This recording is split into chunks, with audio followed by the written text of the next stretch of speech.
My name is Dale Ferbrache. I don't pretend to be a historian. I don't pretend to be a professional researcher. I do have a passion for history, and I do have a passion for the history of Fairfield County, especially when it pertains to Zane's trace. And in recent years, I became involved with a group, the Fairfield County Zane Trace Corridor Project. And the purpose of that group, if you have your handout, there's a mission statement on the back of one of those two sheets. I better get out of the view here. That basically tells you what our purpose entailed. And it was to utilize existing information sources to produce a comprehensive map of the Zane trace from the Perry County line to the Pickaway County line. That map would be developed as a factual historic record for use as an educational and recreational guide that would be made available to our community as a public service. I'm very pleased that I've been able to work with nearly 30 volunteers since 2016 who have been part of the Corridor Project, and I can't say enough about our County Auditor's Office who have been partners with us basically through that whole time. I went in foolishly off the street and said, here I am, here's what we intend to do. And they kind of looked at me like, yeah, we've heard this before, now what? And basically what we talked about was they have the expertise to produce maps. Our group didn't have that expertise. They have the ability to graphically put out to the public what we wanted the public to see. And that's the original Zane trace. And during the process of our meetings with the Corridor Project group, and then I'd correspond with the Auditor's Office, GIS office, and their staff. And I have to give a little bit of a call out here. Nick Dilley, would you please stand? Brian DeLay, stand. And also John Slater Jr., please stand. Without these folks, our project would have been completed, but it would not have been nearly as user-friendly and attractive for public consumption. So thank you, gentlemen, for being a part of our project.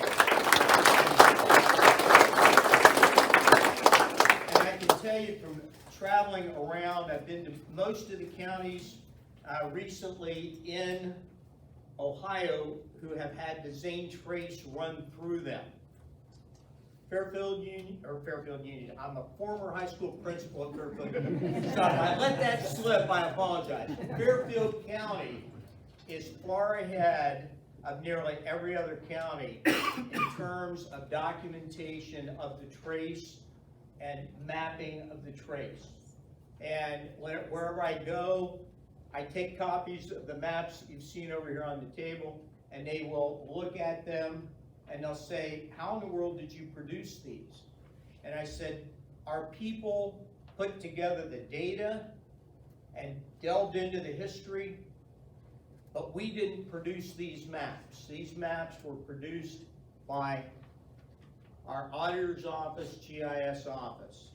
And most of them are very surprised and in some cases shocked that there would be that degree of cooperation. So Fairfield County is indeed very fortunate to have that. How do we start this process? Okay, truthfully, as I said, I'm a retired high school principal. I was at Fairfield Union for over 40 years. During that period of time, there was always a rumor that the Fairfield Union property might be on the Zane trace, but it was a rumor. When I retired, I thought, I want to look into this. And as I started to look into it, I thought, whoa, I'm in over my head. this is gonna be way more of a project that will warrant the time I put into it to establish whether one piece of property is on the Zane trace or not. So I met with Mike Tharp Jr., who's superintendent of the Parks Department of Lancaster. He used to be a former maintenance supervisor out of Fairfield Union. And I said, Mike, I'd like to couple with somebody, somehow come up with a group of people that had a passion to try and identify the early history of Fairfield County. Can you help me with this?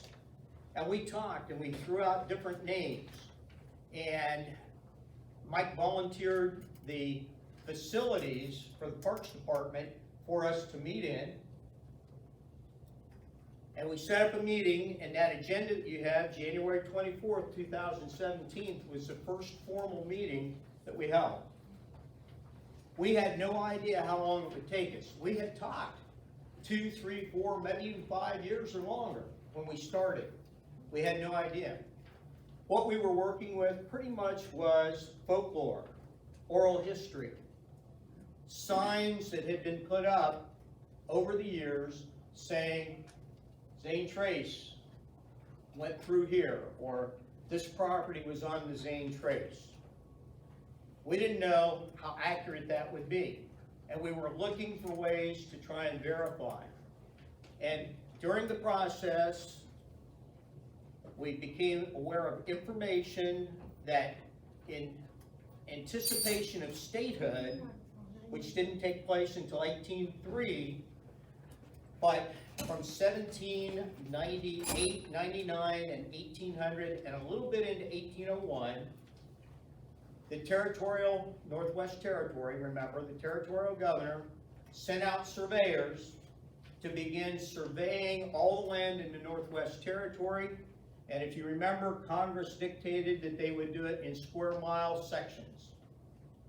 Okay? Where might the documentation for the surveys be? Contacted the Ohio History Connection, and over the course of time, we spent about 3 weeks doing research up on their 3rd floor. And I never will forget the first day, I was looking at an original copy of something that they filled out in 1799, survey notes, and I saw the words Zane Road, and there's coordinates beside it, latitude and longitude. It was on a section line. I was like a kid in a candy shop. I got excited, and I kept reading, and eventually we saw more and more references to that. And once we brought that information back and consolidated it and gave it to the GIS office, their folks read through it just to make sure I wasn't exaggerating or lying, and they found the same references that we had found. And what in effect we were able to do, and I shouldn't say we really, they were able to do, using the magic of technology and the computer, is to take the coordinates and begin to spot them on the map. And once they located where the coordinates were, they began to create a connect the dot process of where the road went as it crossed section lines in the townships. It's the most authentic data that we have found. There's nothing else. There was no record of exactly where the trace went in Fairfield County in our county archives. We did, after a period of time of research, I talked with Jeff Kamichis at the engineer's office. If any of you know Jeff, he plugged me into a lot of old records that had been moved from the county courthouse to their new facility. And in one box, cardboard box, we found the records dated from 1800, where the Court of Common Pleas, which was the Supreme Court of Fairfield County in 1800, authorized a new road from Lancaster to Chillicothe and a new road from Lancaster to Zanesville, which in effect began the process of changing the course of the original Zane trace. The surveyors that they sent out, bless their hearts, put the longitude and latitude along the course they plotted, and there was a handwritten diagram, and it even had names of some of the residents that lived in the area. You can see it up here. We took that, we gave that information to the GIS office, and they were able to incorporate it so that the map not only gave the original Zane trace plotting, but also gave the new road improvement, both to Zanesville and to Chillicothe. And what allowed that process to begin in earnest, the changes in the Zane trace, was after statehood, there was money set aside to improve roads, and improvements were made not real frequently, but fairly frequently, to take out problem areas in the trace and fix them or redesign or relocate where the trace needed to go to improve the routing. One of the things that you may or may not know, what was the original purpose of the Zane trace? It was not a pedestrian highway. Anybody? It was a postal route. It was to improve mail delivery from Wheeling, West Virginia to Limestone, Kentucky. Up until the Zane trace was cut through, mail was loaded on flatboats and sent down the Ohio River. If they got into flooding conditions or if they got into low water and sandbar, the flatboats would get hung up, or they might not reach their destination in a timely fashion. And then they had to walk basically the riverbanks back to Wheeling, West Virginia from Limestone, Kentucky. So Ebenezer Zane proposed to Congress a shortcut using, where possible, existing Indian trails or natural trails and incorporating those into his work. And as logic would probably tell us, stay to the high ground so that you don't get flood out areas as much as possible. We were able to look at that as we put the maps together, and as our members debated at times, well, this doesn't look right. This looks like it would be awkward, whatever it may be.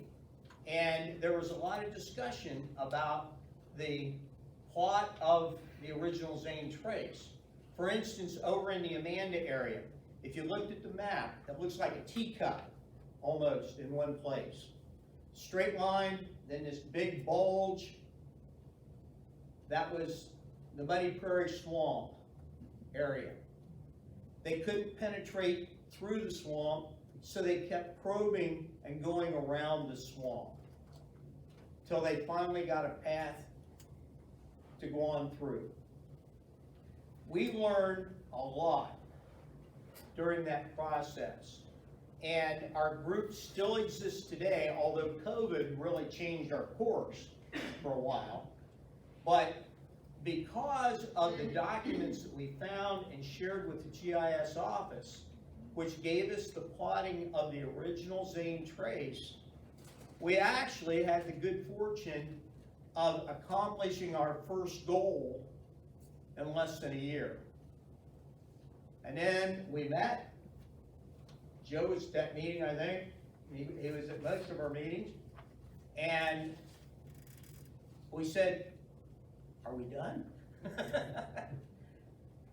And they said, well, no. Let's take a look at things like inns, taverns along the trace. So we are in the process of trying to record all historically documented locations that were used as inns or taverns along the trace. And eventually, hopefully, we can have those added to the map with markers so people know where they were. Why would we go beyond that?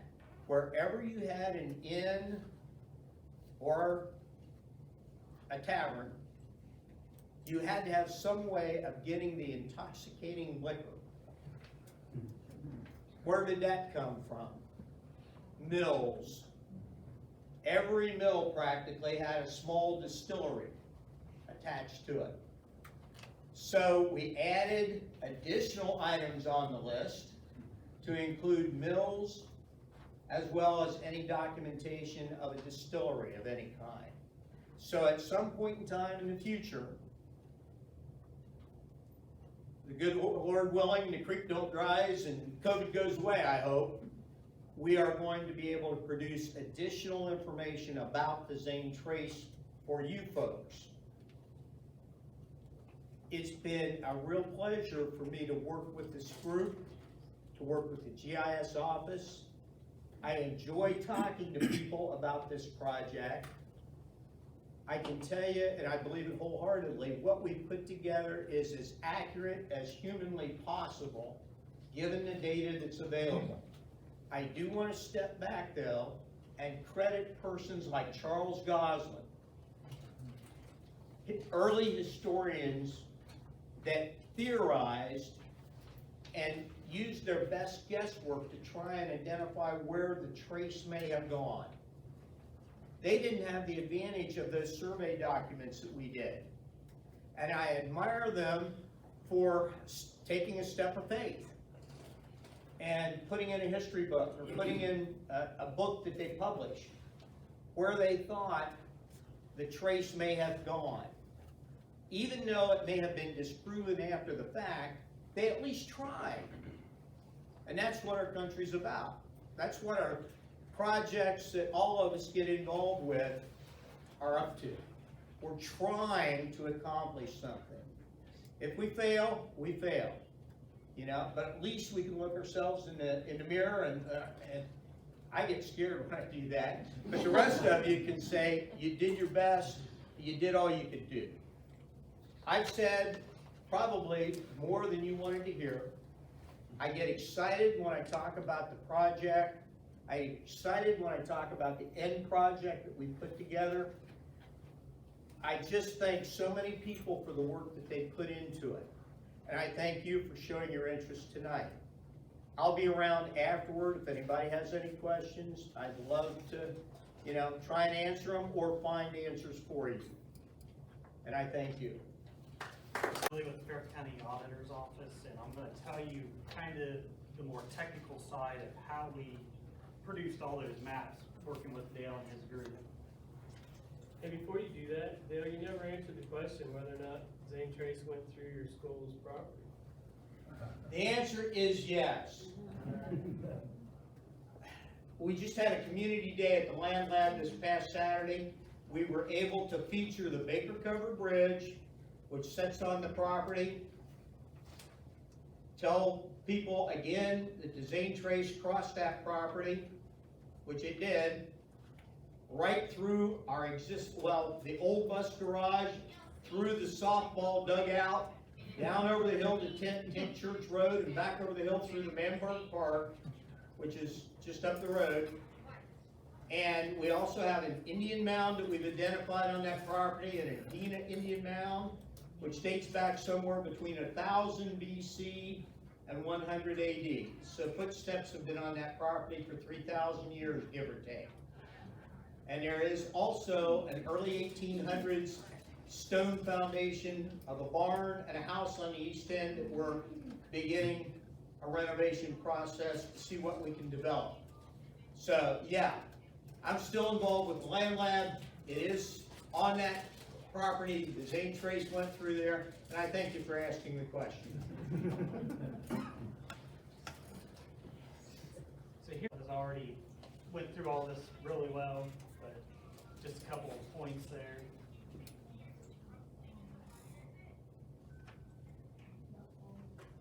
So to map this using GIS techniques, we did what was called georeferencing.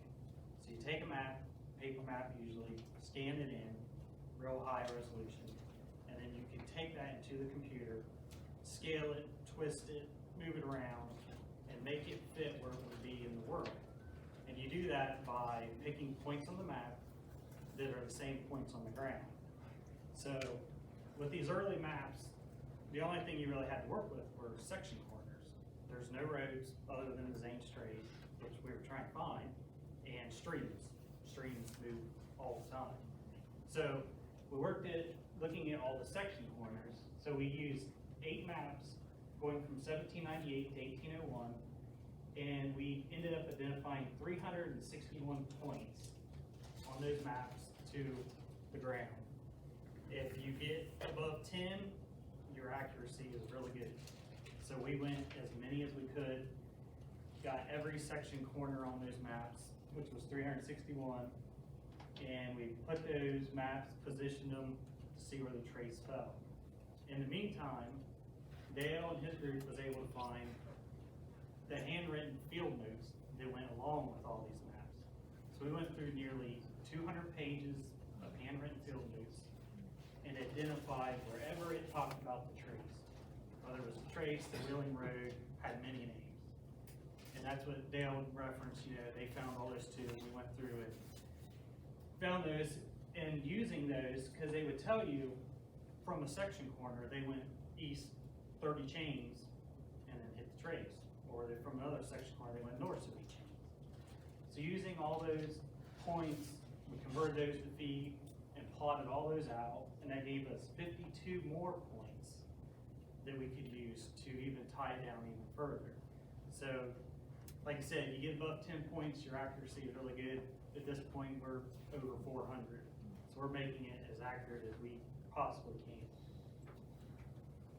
So here on the left, that's a sample of the old historic maps that we were working with. It had the trace dashed in, and then we used all these section corners. And then this is a sample of the field notes and highlighting wherever it made mention of the trace. So in this case, it went north. It's hard to read, 60, maybe 58 chains to cross the trace. So I already kind of told you what georeferencing was. This is just kind of a definition of it. And it shows an example of taking a map and laying it on an aerial photography. So once all those maps are put in the computer position where they should be, we can actually take and just trace a line connecting those points and create a line, a digital line inside of our GIS system. And then this is more of a kind of a finished product. The maps over there, this is kind of a blown up view. This is the trace that we drew. And everywhere you see one of these circles with the X, that is where the field notes specifically said that they crossed the trace. So these would have been section lines, so they probably would have came up so many chains and hit the trace right there. So how far apart would those points have been as a range in terms of feet or miles or whatever? Like section corners are a mile apart. The points here with these field notes, it really just depended. They didn't really give you a field note on every section line, but they would, as you can see, these dashed lines would be your section. So in this case, when they did this section, they made note of it there, and then they kind of skipped this and then went up here. So you're probably a mile and a half there between those points. And that there is probably about a mile and a quarter. And then this is the same map plane over there, this kind of a finished product. It's really hard to see, but the Zanes trace and then those state routes that Dale talked about are shown on there. All these points, and then we actually found information about old villages that don't exist today, but they're recorded in the recorder's office. So we kind of plotted those on there. I think it was Hamelsburg and the town of Fairfield. Which I think those were 1802 too. And so if you have any questions, I'm Nick, and that's Brian there on the computer.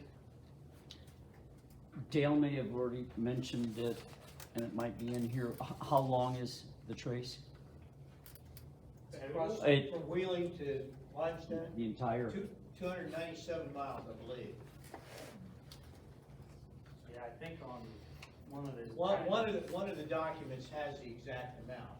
That it's 290 some odd miles.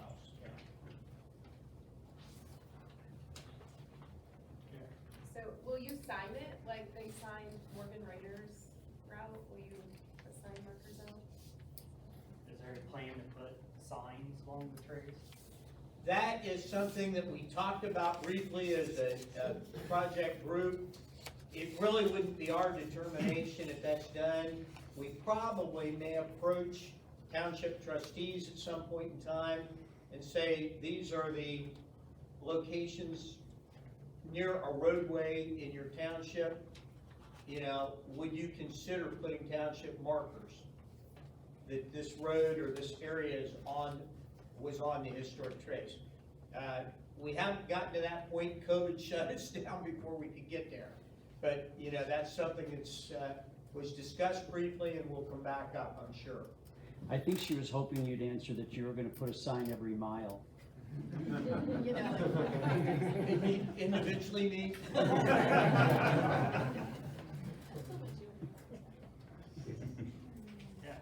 I don't know much about the history of Zane's Trace, but I was curious, how much of Zane's Trace we know of quite for sure? And do you foresee yourself going with other counties or sort of working with, the surrounding Ohio counties to help map out more of Zane's Trace and kind of share the history that you've been working on?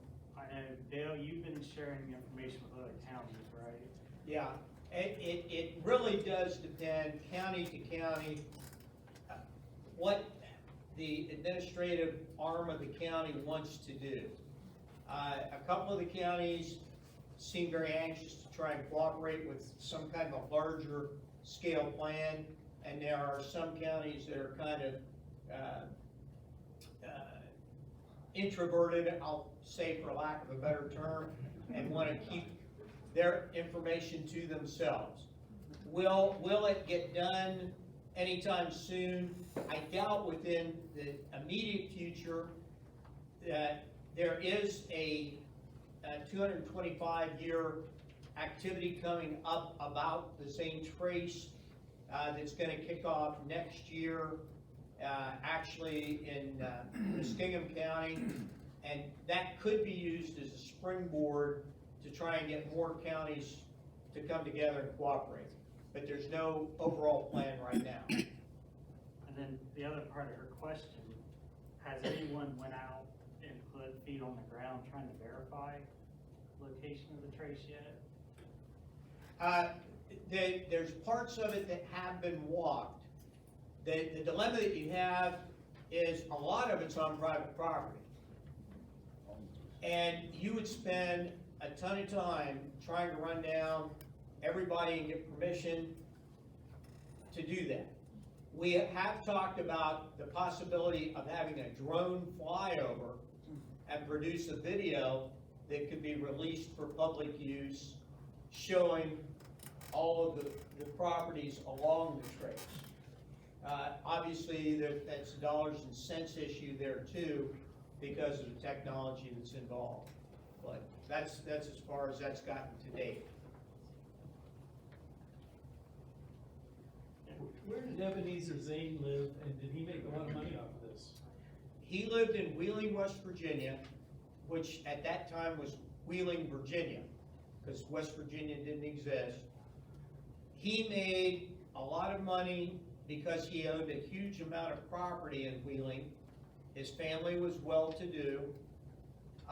He didn't make a lot of money off of the Zane Trace itself. He got 1 square mile at the Muskingum River, 1 square mile at the Hocking River, and 1 square mile at the Scioto River site where the trace crossed those rivers, those 3 locations. He was able to sell property in those 1 square mile areas. One of the maps over here shows the original Zane Square in Lancaster. They did get proceeds from the sale of all that property. But as is true sometimes with governmental activities, it takes a while. From 1797, when they went through and marked the trace as a postal route, until he got actual title to those properties, the President of the United States didn't sign over those 3 deeds until 1800. So he waited 3 years to get his payment before he could even start subdividing those and selling the properties. And this is a map that we put together that shows Zane's grant that was in Lancaster. And it's got little blown up maps that show in the description, you know, it told you how far it was from a tree in a prairie or a coast. Really not much there at the time. That northern boundary, that's what the alley between Mulberry Street and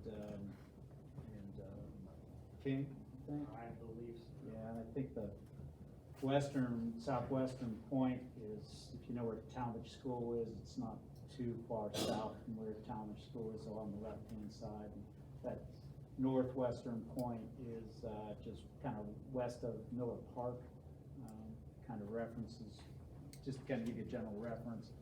Southeast Park's kind of down near, points down near Carpenter's Hill, I think, if you're familiar with what Carpenter's Hill is. And so that's the square mile that was subdivided out in the original town by Zane's estate, I think, pretty much. It's interesting.